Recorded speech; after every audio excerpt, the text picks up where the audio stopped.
اس واقعہ کو امام بہقی نقل کر رہے ہیں، آپ اندازہ لگائیں۔ امام بہقی فرماتے ہیں کہ حضرت ابن محمود یہ جو راوی ہے یہ بیان کرتے ہیں کہ میں حضرت عبداللہ بن عباس کے پاس بیٹھا ہوا تھا، ایک بندہ آ گیا، اس نے کہا جی ہم حج پر جا رہے ہیں، پورا ایک قافلہ ہے اور اس قافلے کے اندر ایک شخص ہے وہ مر گیا اور مشکل کی درپیش آ رہی ہے،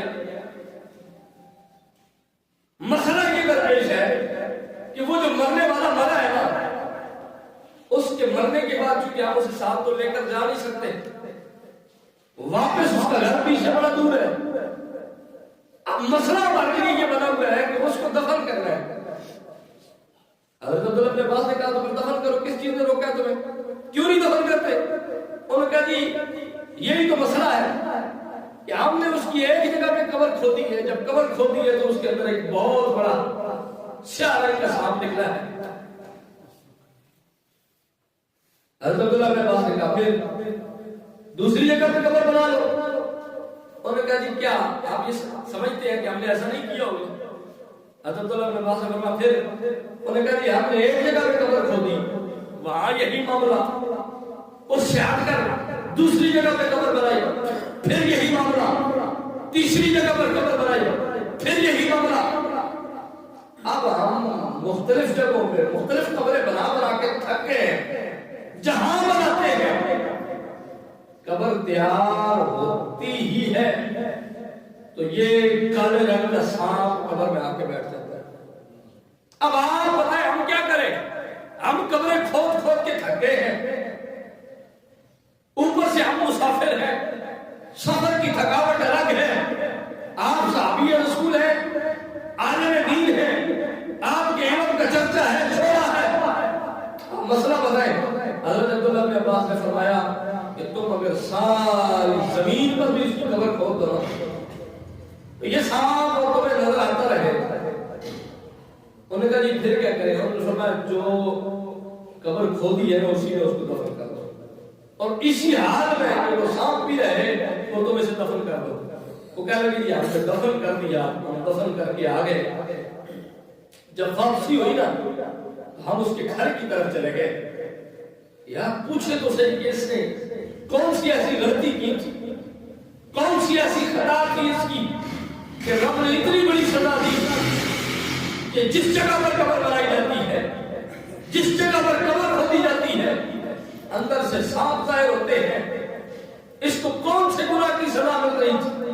کہتے ہیں گھر کے اندر گئے، دروازے پر دستک دی، بیوی نے دروازہ کھولا، ہم نے پوچھا کہ آپ فلاں کی زوجہ ہے؟ انہوں نے کہا جی میں اسی کی بیوی ہوں، میرا شوہر مر گیا ہے۔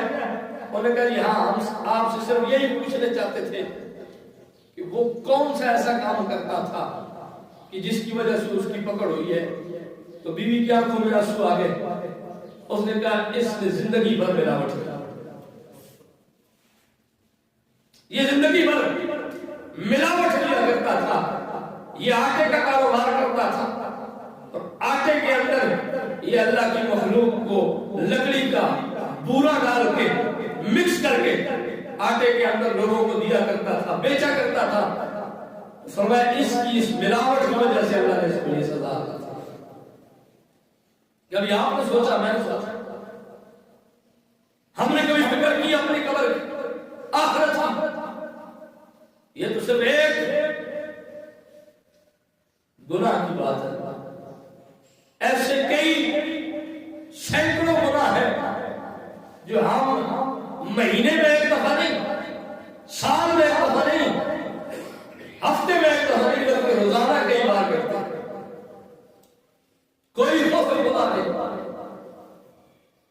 کوئی دل کے اندر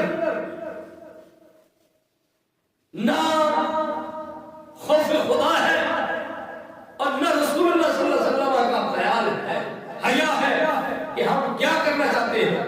اس کو تو ایک اس فعل کی وجہ سے سزا ہو رہی ہے۔ ہمارا آٹے کا بیوپاری ہے، وہ ملاوٹ کر رہا ہے۔